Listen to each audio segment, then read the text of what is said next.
It was nothing that I started out to do. It was just that I was in it and no one else was in it. So I stayed. Those are the defining moments when you can look at a child and say, I know you've had it rough, but we're going to take care of you now. By this time, addiction piles on top of addiction. Yeah. There was never any hope.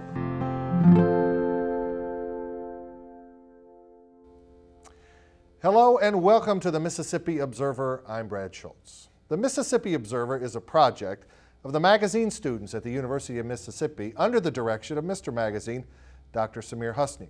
Now there's an actual magazine that's in production. You might have it already, but if you don't, stay tuned for the end of the show and we'll give you information on how you can get that. This part of the Mississippi Observer is a little different. We're going to take a behind-the-scenes look at some of the stories our reporters covered and also talk to them about some of the things they experienced as they went across the state of Mississippi to bring you these interesting stories. To go to bed at night and not have your mommy, no matter how maybe awful she was, is still very hard for these kids. Think of the word orphanage and it may conjure up pictures of some mid-Victorian castle with evil taskmasters and children dressed in rags eating bowls of gruel for supper. Well, of course, the reality is much different. And the reality is also that orphanages are still around, including one in the state of Mississippi. Joining me now are Mississippi Observer reporters Catherine Sauché and Anna Davis, who visited one such orphanage in Tupelo, the Tupelo Children's Mansion. And I understand, first of all, that the term orphanage really doesn't just apply to kids who have no parents.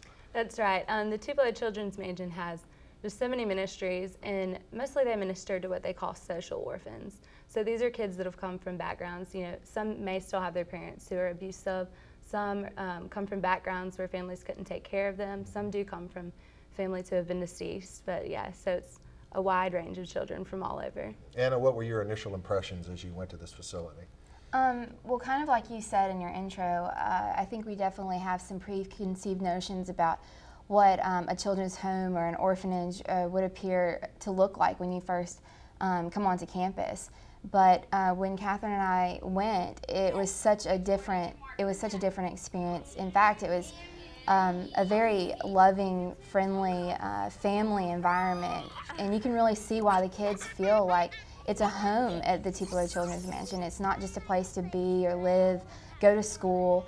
They feel like they're part of a family there. Some of them have been there quite a while then, I would imagine. Absolutely. There was one lady there who was a teacher, and she had been adopted when she was younger and now works at the Tupelo Children's Academy. So it's just neat to see how this whole cycle comes about. Kids who have been there since they've been itty-bitty, and then the mansion pays for them to go to college. So.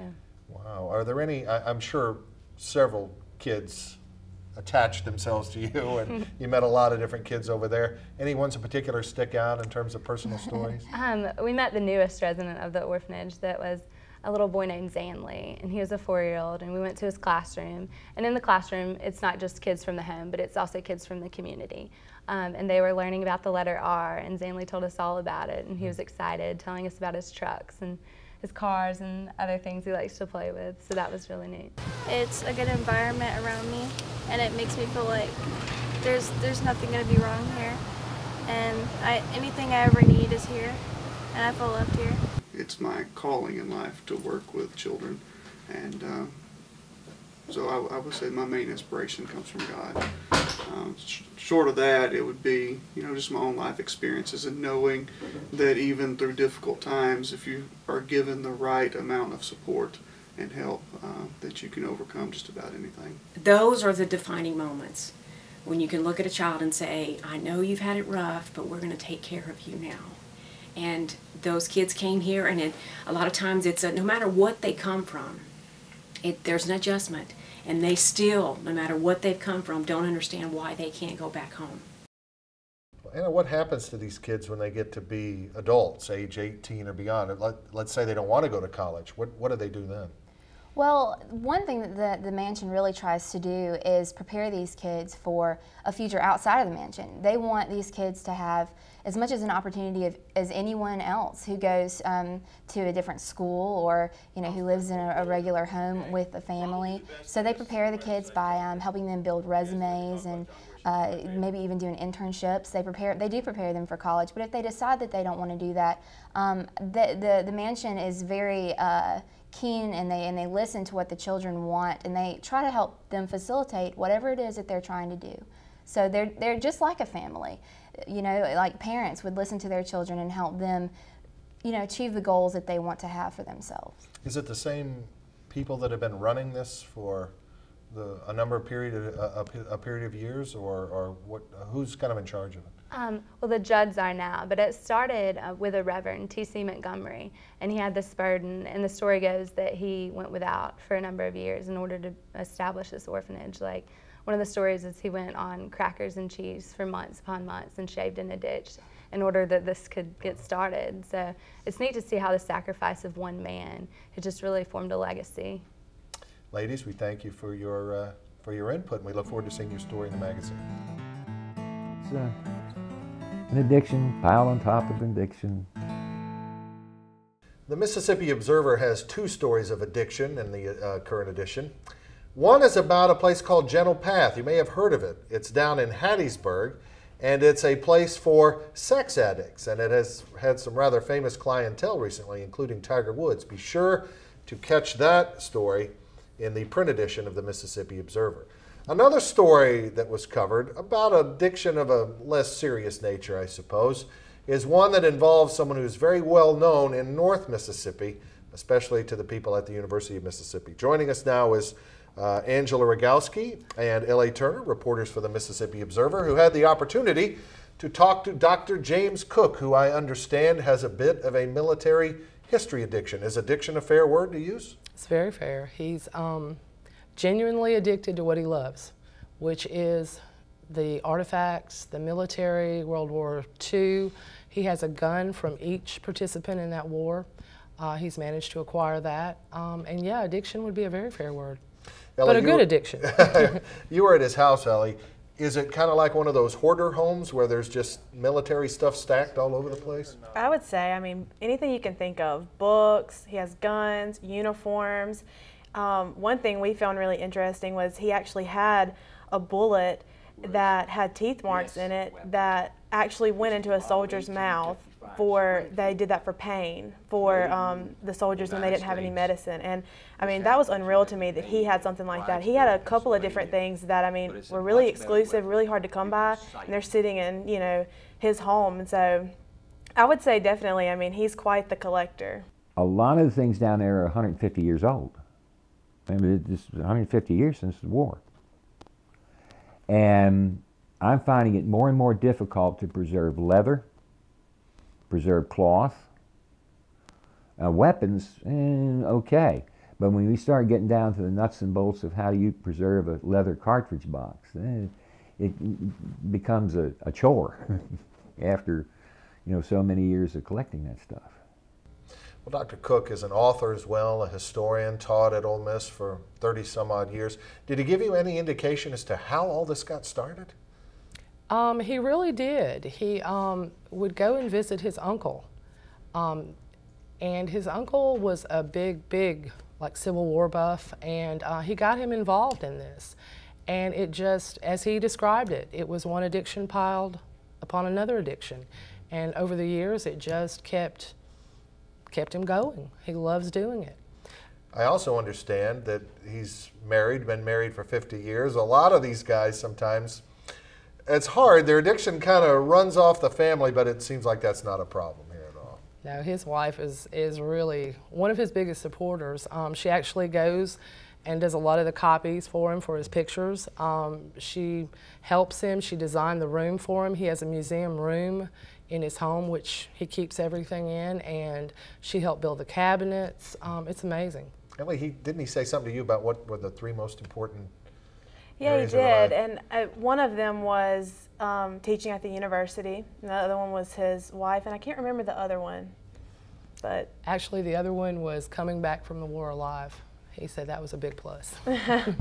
Is he still actively involved, you know, in military affairs, veterans affairs, that kind of thing? He does some. He's still an avid collector. He has many friends, and they sort of, as he calls it, horse trades. And but yeah, he's still very active. And he's writing a book. He is. Well. All right, we'll Another look book. forward to that. He Ladies, is. thank you very much. Thank we you. appreciate it.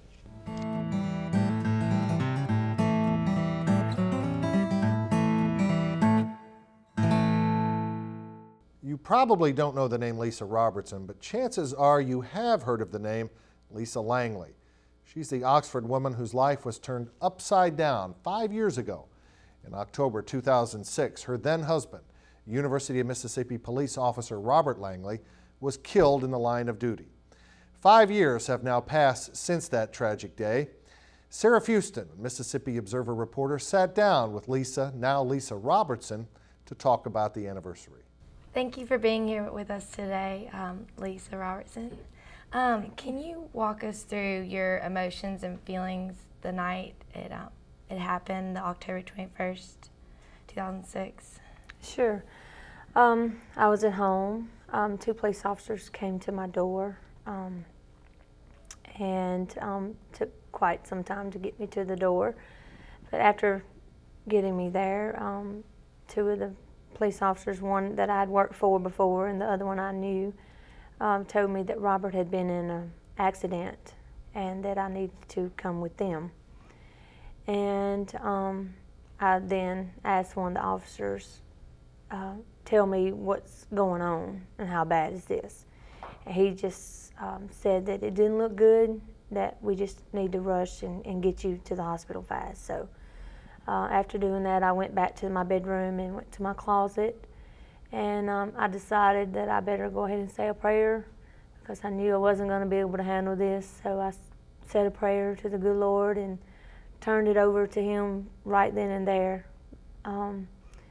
And after I said the prayer, we left and went to the hospital, and Robert was there, and they had tubes and, you know, machines hooked up to him. And I remember one of the nurses saying, you know, he can hear you, talk to him.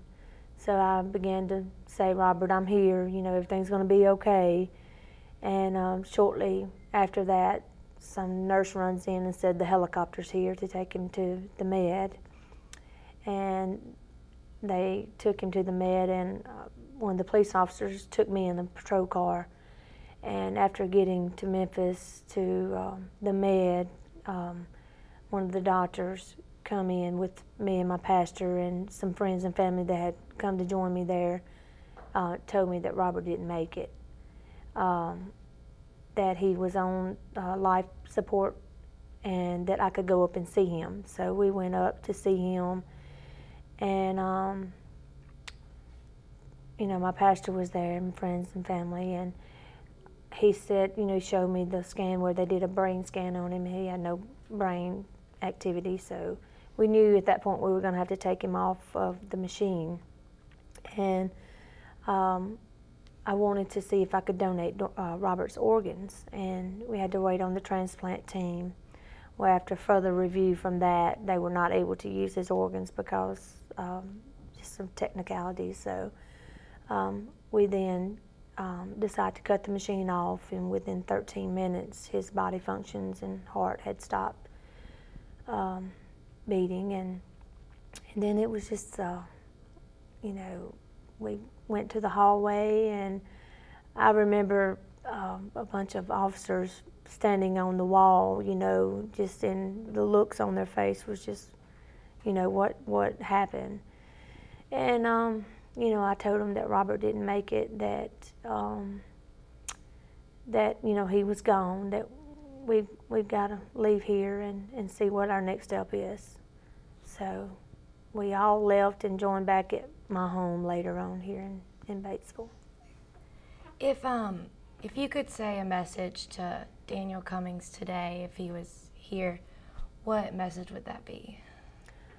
I think that I would say, Daniel, you know, you've affected our lives and also your family's lives, and I would hope that, you know, he would have some kind of remorse, even for his family, you know, because he was young and he's missing out on his life also, as whereas our 2 boys are. You know, I have a stepson, and we had Corey together. So they're, you know, missing out on their dad, and, you know, I would just let him know that he really affected the boys, you know, lives for the rest of their lives, you know. So where are you now, as far as you were remarried, and just where are you now emotionally in your life? Well, I think from the very beginning, you know, I turned it over to the Lord, and I've had a peace, you know, with the whole process, and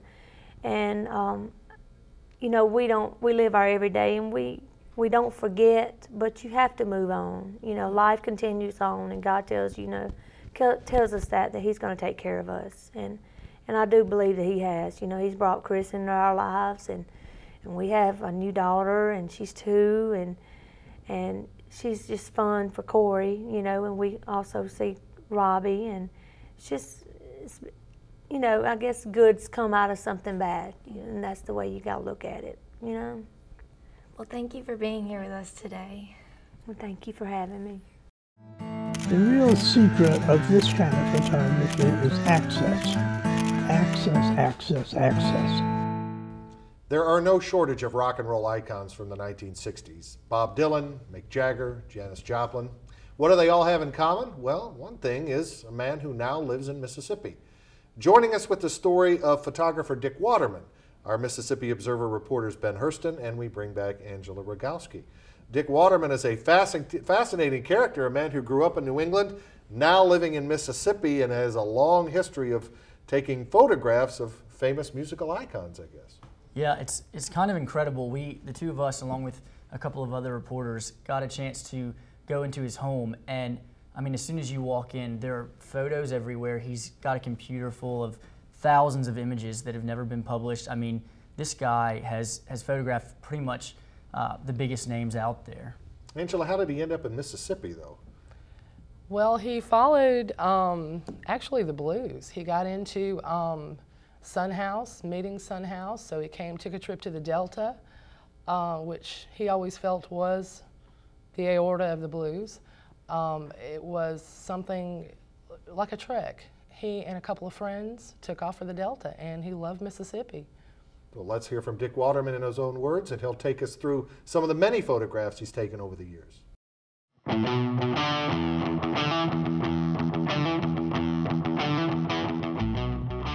was managing Buddy Guy and Junior Wells, who were the opening act for the Stones. So they put all access badges on us, which meant exactly that. We could go anywhere, into the Stones' dressing room or bathroom, whatever. So after we had been on tour for a week or so, and I kind of followed Mick into the bathroom, and he was primping in the mirror, and I took a couple of photographs. And once you're with somebody under those circumstances, you become invisible.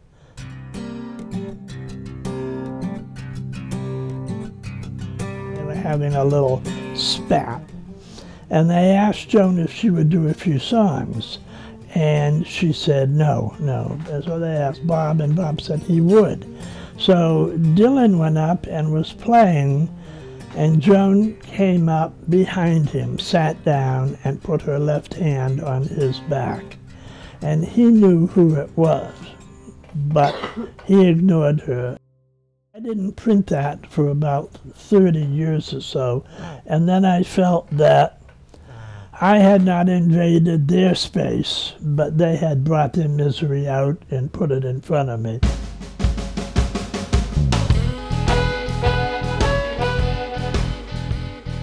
Now, I've known BB since the mid-60s, and have photographed him since about 67, 68, so I had him when he was really theatrical and waving his arms and pleading and begging, and over the years he now plays sitting down. There are certainly limitations that come with age, but he's a dynamic performer. He's certainly irreplaceable, and I care for him very, very deeply. It's been a very good friendship, a long friendship, and I value it very much.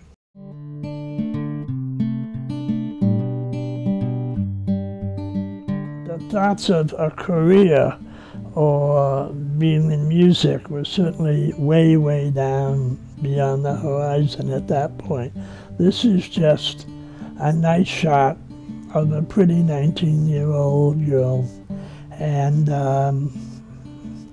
out of all the music plans she might have had, I think she's been true to her aim and her ethics and her principles, and all of the dreams she would have had, I think she's realized them. She's a good musician and a good human being as well. My best one is still ahead of me. I have to feel that way. My best one is still ahead of me. If you never can photograph too many people too often. It's about America. It's about American people, what they do, and what they do that's good. North Mississippi, and especially the Oxford-Ole Miss area, are well known for their literary and artistic tradition. A lot of authors from this area, of course, beginning with William Faulkner, and a lot of other artistic things going on, radio programs and that kind of thing. But something really interesting is happening here now, because a national radio program is going to be located, produced, and directed out of Oxford, Mississippi. Joining us with that story, we bring back Mississippi Observer reporter Ben Hurston, who spent some time with a man named Lee Habib, who is planning on beginning this radio program out of Oxford, I guess in 2012. Why exactly would anyone want to have a national radio program from this area?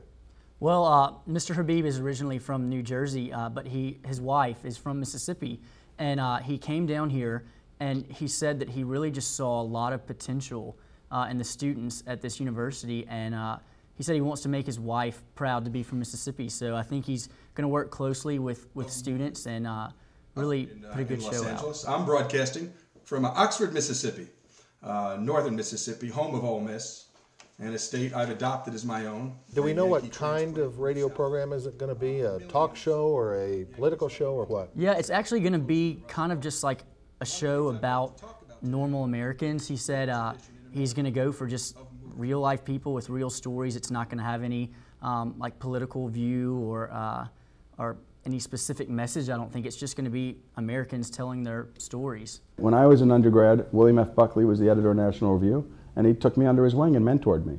And he made sure that when I was 50 and turned 50, and I just did, I know that makes me officially incredibly old, but that was the time at which he had said, you guys have to pay it forward.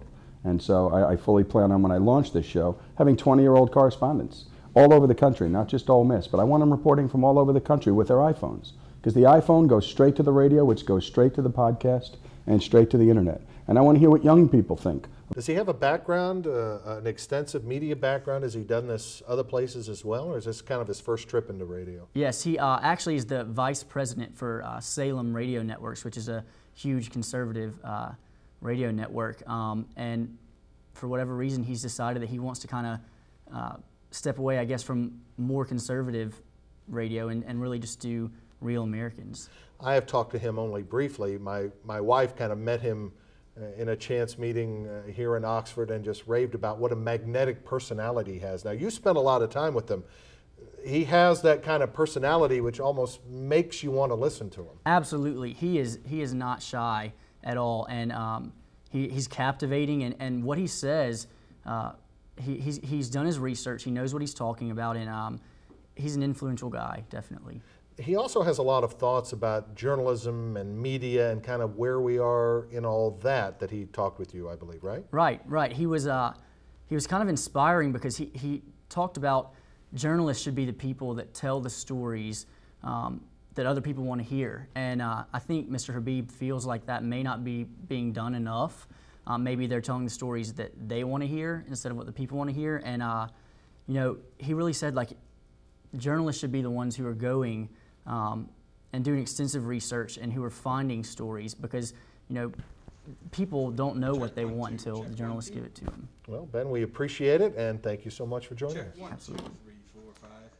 That will do it for this part of the Mississippi Observer, but remember, you can still get the printed magazine if you don't have it already. There's going to be a lot of great stuff here that we haven't even covered in depth on all these stories and subjects we haven't even touched on. If you want a printed copy of the magazine, go to the University of Mississippi School of Journalism website. The Meek School of Journalism and New Media will have a link on how you can get information to getting the magazine, or you can contact Dr. Samir Husni directly at his email address. Another thing that's going to be in the magazine that we hadn't touched on is a story about interesting and somewhat obscure laws in the state of Mississippi. As we leave you for this program, Mississippi Observer reporter Cody Lemons shares more on that topic. Have a good evening.